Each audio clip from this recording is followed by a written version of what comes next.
Hello, folks. Good morning. Good morning. Welcome to another Wealth Coffee Chat. Good to see a few of you up and at it early on. Alison, morning to you. G'day. How you doing? How you going? Good to see you. Kevin, all the way from Florida in the evening. Redridge, Bradley. Morning, mate. Mick, howdy. Facebook user, good morning. Morning, Tim. I don't know about that. Tim. I don't know about a recession. I think there's certainly some interesting times afoot, that's for sure, mate. Morning, Alex. Morning, David. Howdy, folks. Good to see you here this morning. I hope you're all awesome and well, wherever you are. Do the little warm-ups and the intros. Most of you know that my name is Jason, but if you don't, if you're brand new, hello to you. Jason Witten here, Wealth Coffee Chats. You've stumbled upon, you might be new to our mentoring or coaching program. Welcome. Let us know in the chat. Say hello. Give us a shout out where you are, what you're doing, where you're coming in from. Good to have you here this morning. And we've got a few of the crew in as well. Chris is here as well. Good morning, Chris. I hope you're all good. Hey, this morning I thought we would talk about what I call the risk and reward zone. Who's heard of the risk and reward idea in investing? When you go out there, you go, okay, you got to take a risk to get a reward, and that's technically true. You've got to do something maybe outside of your comfort zone. You've got to, you've got to be exposed to some possibility of maybe a loss or something negative to get a positive. And can you balance that out? Can you understand how to minimize that risk and maximize the reward? Yeah, the answer is yes, you can. You can. For sure, 100% you can. Morning, Luke. How are you, mate? Depends on what you invest in, depends on how you invest, all of those sorts of things. But this morning, I thought we might talk about a little something that relates to the world of the real estate market, what I call the risk and reward zone. So welcome along, folks. Good to see you here. Let's dive into today's conversation, today's Wealth Coffee Chat. Wealth Coffee Chat. About the idea of the risk and reward zone. Well, let's have a bit of a look at what I'm talking about here, and we'll put it in perspective. The idea that over time, markets travel, and certainly property markets travel, moving forward. And tell me in the chat, folks, is we're going to talk about growth today. We're going to talk about property growth, market growth. Is growth a linear process? Every year it grows the same, or linear? Is growth is property market growth a kind of, you start here and you go down to here, let's say 20 years, and is it a straight line? Is growth a straight line? And the answer is never no. Yep, absolutely, Brad. That you'd be mad to think so. However, what does happen is often growth travels along in a wave like this, a sort of an under and an over and whatever. And you can sort of see it travels along in a band, let's say in here, you got a kind of, an up and a down band, but it does travel in a, over time, a cycle time, let's say a 10, 15 year time frame. It does travel in a band, a trajectory. And often many of us forget the forces that underwrite kind of, especially property growth. What's one force that pushes property growth kind of by default? And there's a lot of people who say, well, this is not a real return if you can't beat this thing. If you can't beat this thing, if you can't beat it, then the growth that you got wasn't real. I don't know. Am I asking the right question? What's something that pushes growth along, by default?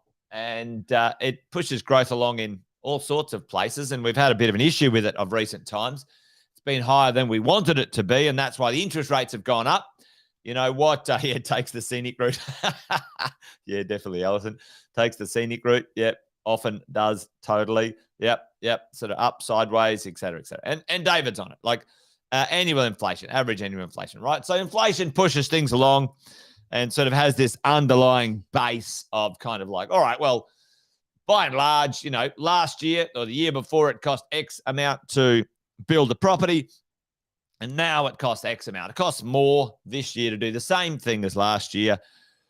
So by default, give or take some, scenic arrival of the of that growth mechanism, then growth goes along. But let's talk about the conversation today, where I want to talk about risk and reward zone when it comes to the idea of investing in property. Now, tell me, what's the reward zone, folks? What's the reward zone? Tell me, as property investors, what do we like to get and receive when we're taking action in the market? What do we enjoy? What is the piece of the action that we really like, right? And I'm going to break this up into two sort of sections here, so we can have our conversation, right? This is the growth zone, right? This is, we're getting some growth, right? And we're all excited about growth. That adds some value to our portfolio, percentage, dollars, happy days. All right. Now, can you pick growth? Can you say, all right, well, when does growth happen? What goes on? And often investors, unsophisticated investors, arrive late to the party. Growth is already off and running. Because they don't understand the risk zone. So let's just put this in perspective here. This is the reward zone. We get a reward because we own the property and we get some growth, right? Now, what's the risk zone? Yep, cash and growth. Yep. Okay. So what's the risk zone, folks?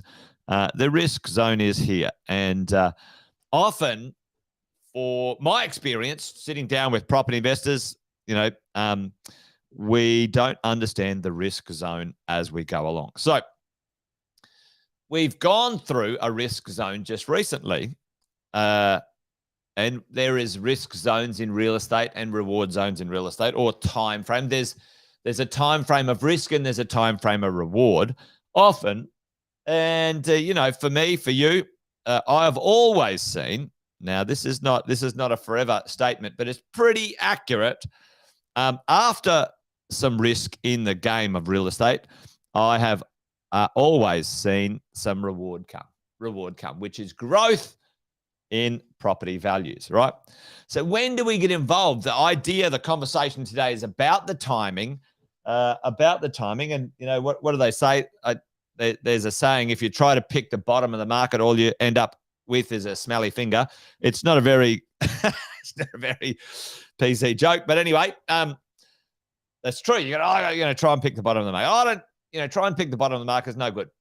We need to understand how to get involved, or when to get involved, and what the risk zone really means. And that's kind of the conversation today. So let's have a bit of a chat about what's going on. So let's say, and tell me right now, what do you guys think? Are we still in Are we getting rewarded for property ownership right now with growth, or is it sort of flat or declining at the moment? So I'm trying to ask the right question without giving away the answer here. When did the cycle, the property growth cycle, start? Are we still in a flat or declining market right now, overall in general, or have we started the next growth cycle, folks? And it might the growth cycle might go for 12 months. It might go for whatever it might be. And yes, the statistics are showing David is accurate. We've started the growth cycle. When did it start? How many months ago did it start? Well, we'll have a look at that in a minute. February 23. Luke's on it. Luke, have you got the same charts that I've got? I think you might have. You've been looking at them, which is great, which is awesome. Right, but what's the risk? What was the risk zone? What happened in what we would call the risk zone, folks? What happened that freaked people out a little bit, and by and large, with the statistics and the charts, what happened with the market and what we would call a risk zone? Well, interest rates went up, right? Interest rates went up, and they went up according to the media. The fastest. Let's have a look down here. The fastest cash rise we've had in a long time. Went up 12 rate rises in a row from a record low. All right. So over here, interestingly enough, I was looking at this the other day. Have we been here before? Yes, we have. And if you have a go look at this. Over in 2008, I think it was here. This was kind of the highest points. This was higher than that is today, which is the mortgage interest. This was sort of the average percentage of interest after the gross income after tax and whatever that people are paying or spending on their homes. And in 2008, it was higher, which is interesting. But anyway, this was the risk. Okay, the cost of money went up significantly for investors, property owners, anyone with a mortgage, anyone with a loan, that sort of thing. So there was a risk increase pretty significantly for those investors. And, a lot of people sat out of the market, right? But this part of the marketplace, which is often, thought about, it was high inflation. So you got interest rates, you had inflation, etc. So the unsophisticated investor saw that as high risk. All right. And the conversation today is, when do you get off the fence in this risk zone and get involved in the market so you don't miss this part of the turn of the market, right? And for me, for you, when we're talking about our property strategies, if you have a long-term view, which you should, well, I don't really care if you buy in the middle of, a market changing. It doesn't really matter. Over the long term, none of the minutiae of the exact timing of your portfolio purchase will make much difference, if any, over a 15 to 20-year period. And too many investors labor on about, is it the right time? Well, I can tell you, if you can buy a property, then you should, right? And that's right. That's all right, Alison. Whenever you can. Like the interest rates and the purchase price and the market timing, all of that, to be quite honest, when it comes to medium to long-term wealth conversations, is a distraction. It's not the conversation to be having. Now, certainly, if you've got some uncertainty in your financial world, let's say job uncertainty or borrowing uncertainty or whatever, that's something that's a little bit different. But the idea of when can we buy in this risk zone to receive the maximum reward, well, that's something we need to have a bit of a look at. So have a conversation, or have a look at this conversation here, where the interest rates, let's go and look at each of the cities. We had some changes, some declines in value, right? Some declines in market value the rate of growth over time. This is an RP data chart, right? So if you look at when did that change, when did we had sort of, maybe 6-9 months of, the rate of growth slowing and then going into negative territory. But, Sydney, Melbourne, Brisbane, and Adelaide have all shifted over probably, and I think it was since the beginning of the year, they've all had an increase in value. So let's say right now, a property for 700,000 has gone up, let's say 4%, times that by 4% is $28,000, right? Okay, so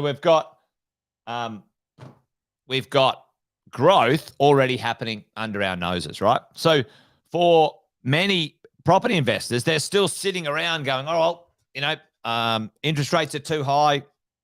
I can't get involved.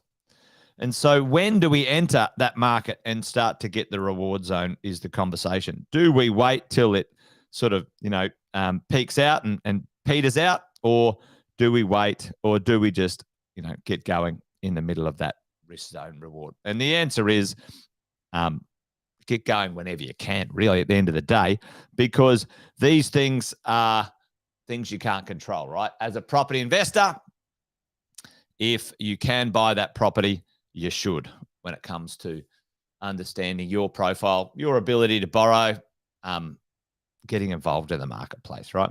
So the misunderstanding is that the risk is a negative, and the point of understanding the risk is it's actually a positive. It can be a benefit for you to buy in those times, because there's less competition, folks, isn't there? There's less competition right now. There's less competition. The